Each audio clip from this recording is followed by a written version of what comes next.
प्रिय विद्यार्थियों, आइए पढ़ते हैं उत्तर प्रदेश माध्यमिक शिक्षा परिषद प्रयागराज के कक्षा 12 के हिंदी और सामान्य हिंदी के अंतर्गत भोजस्य औदार्यम इस पाठ को हमारे एक विद्यार्थी सचिन जी ने हमें अवगत कराया है कि इस पाठ का वीडियो नहीं है चैनल पे, तो आज इसे प्रस्तुत करने का प्रयास कर रहे हैं। इसकी भूमिका थोड़ी समझ लीजिए। यह पाठ बल्लाल सेन द्वारा रचित भोज प्रबंध से संकलित किया गया है। राजा भोज से जुड़ी हुई ढेर सारी कहानियां भोज प्रबंध में मिलती हैं और सबसे विशेष बात यह है इस ग्रंथ में कि जितने भी महत्वपूर्ण कवि हैं या कवियत्री रही हैं, सबको राजा भोज के दरबार में दिखाया गया है। तो बड़ा ही मार्मिक पाठ है और इसमें हृदय को छू लेने वाले अनेक अंश मिलेंगे। पाठ को ठीक से समझने के लिए विद्यार्थियों को चाहिए कि वो अपना रफ और अपनी कलम ले करके बैठेंगे, जिससे कि हर शब्द के अर्थ को नोट करेंगे तो उनको पूरे तरीके से समझ में आ जाएगा। चलिए पहले शीर्षक को समझते हैं। भोजस्य, भोज की औदार्यम, उदारता।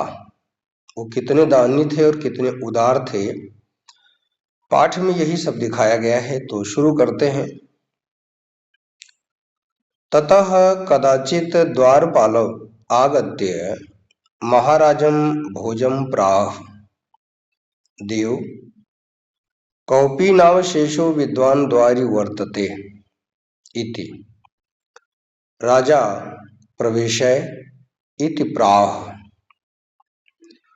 ततः प्रविष्टः स कविः भोजम् आलोक्य अद्य मे दारिद्र्यनाशो भविष्यतीति मत्वा तुष्टो हर्षाश्रूणि मुमोच। तमालोक्य प्राह कवे किं रोदिषि इति। ततः कविराह राजन् आकर्ण्य मद्गृह स्थितिम्।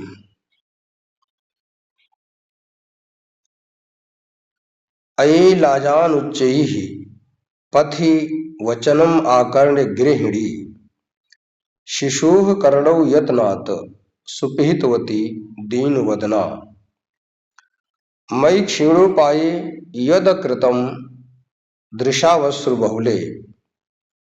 तदन्तः शल्यं मे त्वमसि पुनरुद्धर्तुम् उचितः।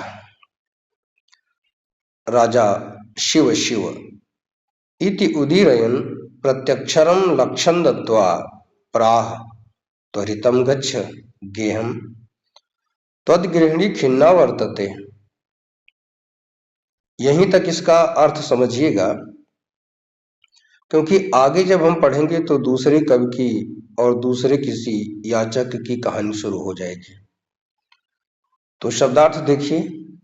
ततः इसके बाद, कदाचित किसी समय, द्वारपाला द्वारपाल ने, आगत्य आकर, महाराजम महाराज, भोजम भोज से, प्राह कहा। देव हे महाराज, कौपीन अवशेषः।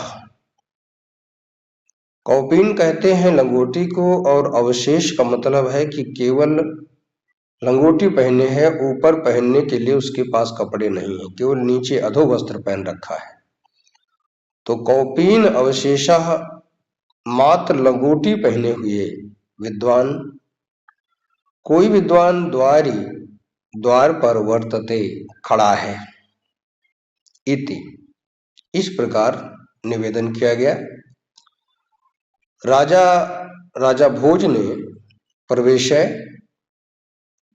प्रवेश कराइए, अर्थात उसे लेकर के आइए। इति प्राह, इस प्रकार कहा। ततः इसके बाद प्रविष्टाः प्रवेश किए हुए अर्थात आए हुए, स कवि उस कवि ने भोजम महाराज भोज को आलोक्य देखकर अद्य आज में मेरी दारिद्र्य नाशाह दरिद्रता का नाश भविष्यति हो जाएगा इति मत्वा यह मानकर तुष्टः खुश होकर हर्ष अश्रूणि खुशी के आंसू मुमूच बरसाने लगा अर्थात रोने लगा। राजा ने तम आलोक्य उसे देखकर यानी उसको रोता हुआ देखकर प्राह कहा, कवि हे कवि किम क्यों रोदिषि रो रहे हो, इति क्यों रो रहे हो इस प्रकार कहा। ततः इसके बाद कवि आह कवि ने कहा, राजन महाराज आकर्णय सुनिए, मद गृह स्थिति हमारे घर की स्थिति को हमारी दशा को सुनिए।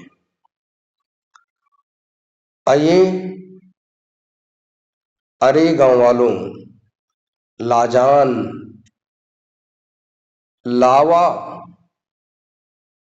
लावों को अर्थात खील को, ध्यान दीजिए धान का जो लावा होता है जो पूजा इत्यादि में प्रयुक्त किया जाता है और जिसको बेचने के लिए पहले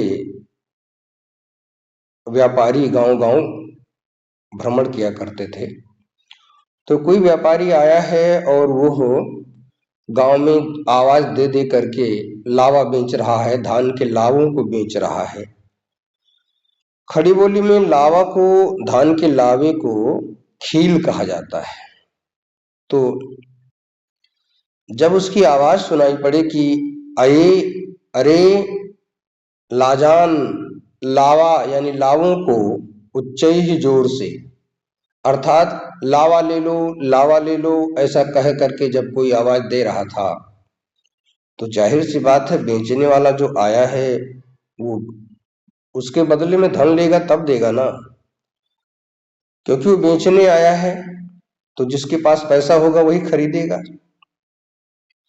तो जब ये आवाज आई अरे लावों को ले लो उच्च ही जोर से, जब जोर से आवाज सुनाई पड़ी कि अये लाजान, अरे लावों को पथी रास्ते में, रास्ते से ही आवाज सुनाई पड़ी कि लावा ले लो, तो इतना वचनम शब्द को अर्थात उस व्यापारी की विक्रेता की आवाज को आकर्ण सुन करके गृहिणी हमारी घरवाली ने अर्थात हमारी पत्नी ने शिशोह छोटे बच्चे के, क्योंकि बच्चे किसी खाने पीने की चीज या खिलौने के लिए जिद करते हैं, रोते हैं, तो घर के लोगों को खरीदना पड़ता है।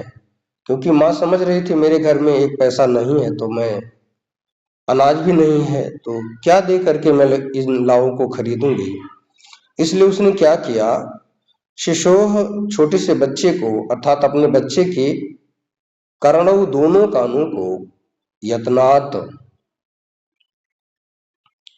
यत्न पूर्वक अर्थात बहुत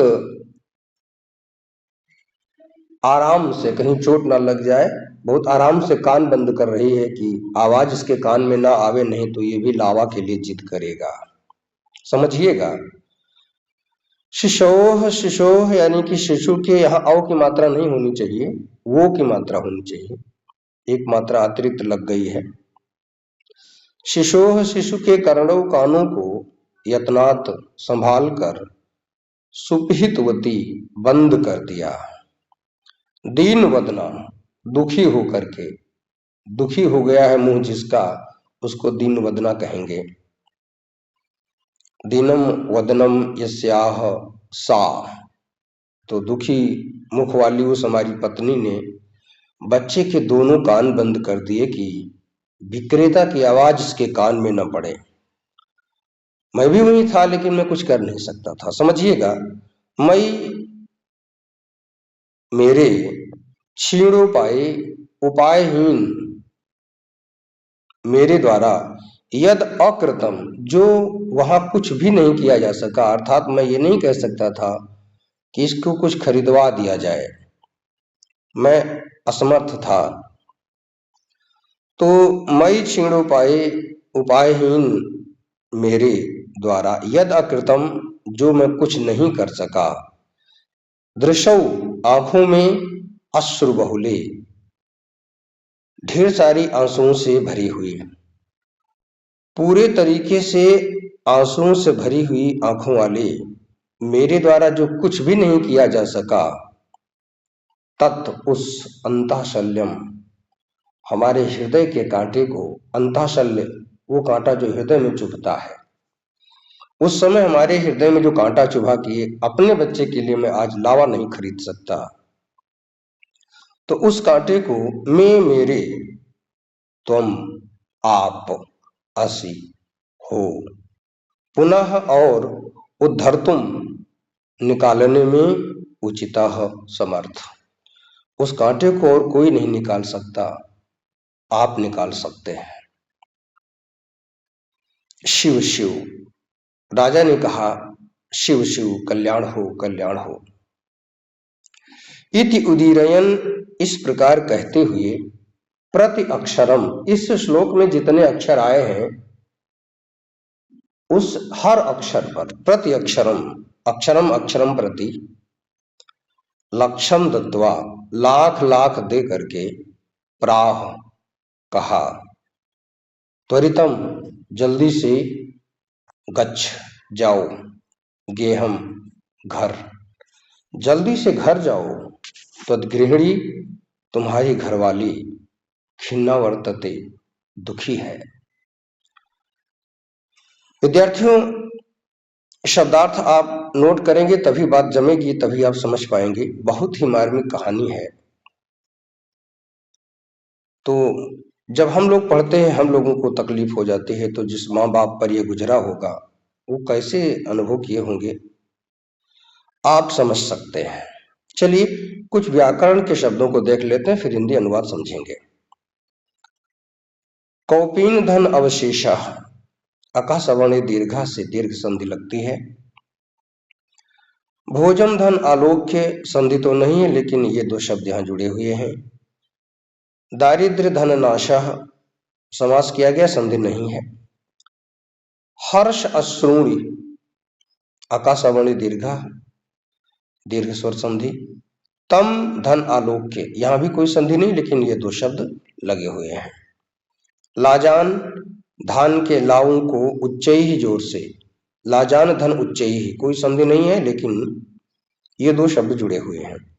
वचनम धन आकर्ण्य, यहां भी संधि नहीं है। सुपिहितवती, सुधन पिहितवती, कोई संधि है नहीं लेकिन समास किया गया है। क्षीण धन उपाय, गुण संधि बनती है और सूत्र लगता है आद गुड़ा।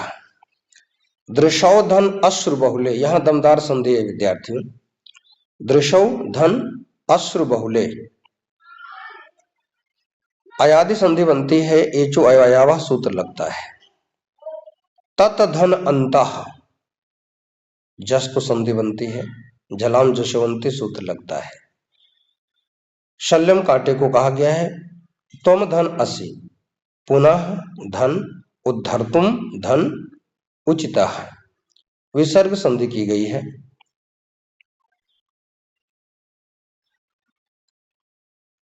तो यहां तक कुछ संधित पद मिले। हाँ, प्रतिधन अक्षरम, इको यणच सूत्र लगा है और प्रत्यक्षरम शब्द बना है। अब इसका हिंदी अनुवाद समझिए, पहले प्रसंग समझते हैं। संदर्भ आप बना लीजिएगा, उसके लिए हम नहीं कुछ कह रहे हैं। संदर्भ आप इंटर में पहुंचे तो बना लेंगे, इसे हम सोच रख रहे हैं। प्रस्तुत अवतरण में राजा भोज की उदारता का बहुत ही मार्मिक उदाहरण प्रस्तुत किया गया है। हिंदी अनुवाद। इसके बाद द्वारपाल ने आकर महाराज भोज से कहा हे महाराज, मात्र लंगोटी पहने हुए विद्वान द्वार पर खड़ा है। राजा ने कहा, प्रवेश कराओ। इसके बाद प्रवेश करके वह कवि भोज को देखकर आज मेरी दरिद्रता का नाश हो जाएगा, यह सोचकर प्रसन्न होकर खुशी के आंसू बरसाने लगा, अर्थात रोने लगा। राजा ने उसे देखकर कहा, कवि, क्यों रो रहे हो? इसके बाद उस कवि ने कहा, राजन, हे महाराज, आप हमारे घर की स्थिति को सुनिए।